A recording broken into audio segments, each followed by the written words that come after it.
you know, the CBA updates are just big picture. It's like what the Australian government's going to do next, are interest rates coming down, what's happening with unemployment, what's happening with jobs, what's happening with tourism, and they're always sort of forecasting the market 3 to 6 months in advance. And, you know, we've been following it, since 2019, right? And it has been an incredibly accurate short-term indicator. So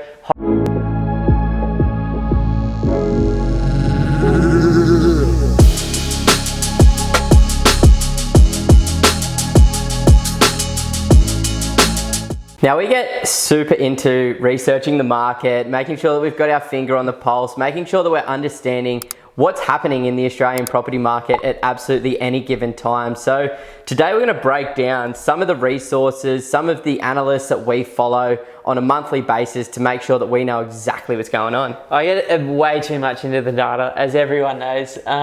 You know, one of our favorite resources in Australia is CoreLogic. No doubt about it. These guys will send you an email maybe once a week, if not once a fortnight. So it's not super spammy where you're getting heaps all the time, but it's just gold.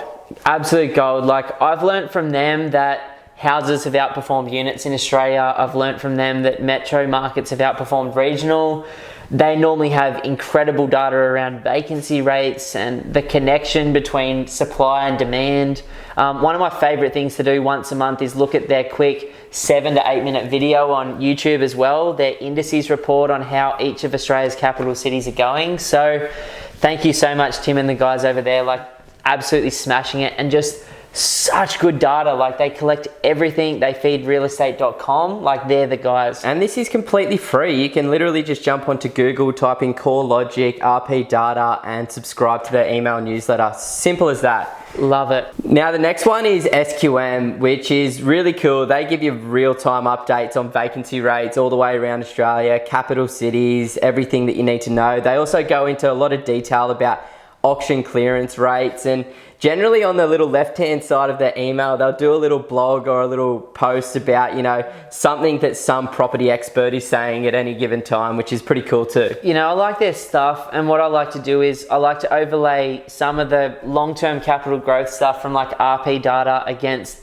the vacancy rate stuff from SQM, and I sort of like to geek out on just comparing different data points. So yeah, it's a nice little one. Just again, an easy once a week email to subscribe to. You know, check into it once a month and you can kind of keep a good finger on what's going on. Yeah, I think it's important to understand where those vacancy rates are moving. For us, it's one of the bigger indicators that we look at as investors, because we want to make sure we can rent that property out.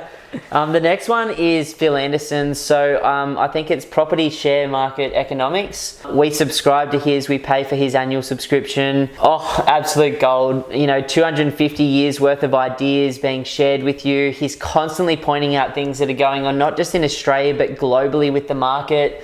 Really nice sort of finger on the pulse in terms of where we're at in the bigger picture cycle, and really soothing for me as well, because it's always constructive, positive. You know, this is what's coming next, so don't freak out when it happens. Super logical. And the company that he used to write for, Cycles Trends Forecast, we still follow them as well. They've got some awesome analysts out there as well that are kind of doing similar stuff to Property Share Market Economics, but with a different opinion as well. So it's always good to get a few different ideas, a few different opinions as well. Yeah, you know, like what we do is we see ourselves as a sponge. We collect data from literally probably 40 different sources, and we just do our best to put all of that in a pot and try and figure out the direction that we're going to move. And that's been really successful for us personally recently. For sure. Now the next one's CBA. This can be a little bit trickier to get their sort of information, their inside information as to what's going on with the economy, what's happening with GDP, where money is being spent, what could be to come in terms of infrastructure and in terms of property gains. And we probably get that once a month or once a fortnight, a little update. I think it's actually my favorite update now. Like, I've got my finger on the small things constantly, but you know, the CBA updates are just big picture. It's like what the Australian government's going to do next, are interest rates coming down, what's happening with unemployment, what's happening with jobs, what's happening with tourism, and they're always sort of forecasting the market 3 to 6 months in advance. And you know, we've been following it since 2019, right? And it has been an incredibly accurate short-term indicator. So highly recommend getting their like economic issues updates if you can. Really, really good stuff. Same with like Westpac consumer sentiment stuff too. The last one that we follow on a monthly basis is HTW. Now, when I first got into property, this one was really good for me because it was nice and easy to digest. It gave me a short-term understanding of where certain property markets around Australia are situated.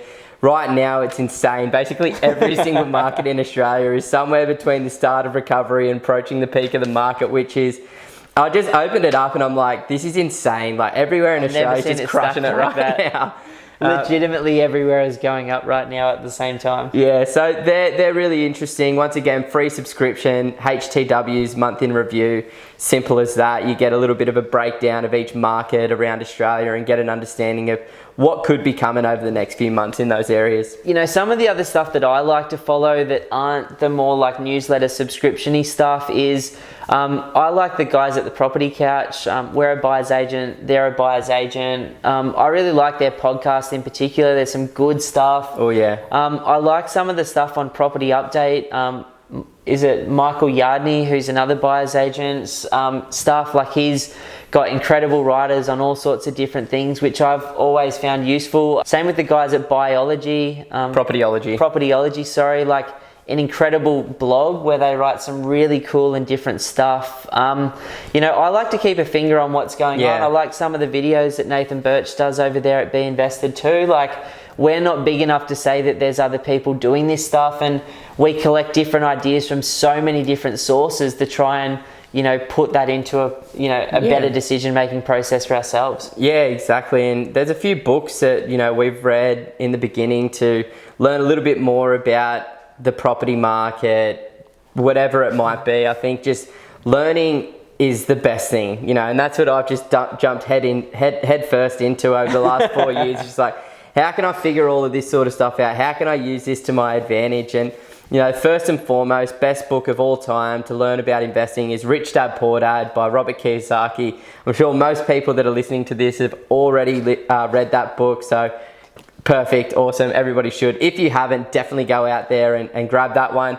I think also from like a savings and getting your house in order, the Barefoot Investor book is also awesome, just to kind of speed up that process of buying your first property and increasing your savings and getting all of your super set up in the right way as well. I've also personally, like as a data guy, I like Phil Anderson's work, The Secret Life of Real Estate and Banking, Fred Harrison's 2 books, The Power and the Land and Boom Bust. I also liked an ebook that Ray Dalio put together called Big Debt Crises. Big Debt Crises. They've all been super useful in just putting the pieces of investing together. I really like, you know, some of the stuff online as well. So I watch a heap of YouTube. I'm like a big YouTuber. I really, really like Niall Ferguson's documentary, The Ascent of Money, if you geek out on history. I really like Warren Buffett's new HBO documentary on YouTube as well. And Ray Dalio's stuff, Principles on YouTube, is phenomenal as well. Yeah, there's so much information out there, guys. There's just no excuses nowadays to not figure out how to maneuver through this crazy investing world. So go out there, jump onto them, learn a little bit more, take everything with a grain of salt and then input it into your little strategy, your little plan, and go out there and hopefully invest safely. Sweaty, so sweaty.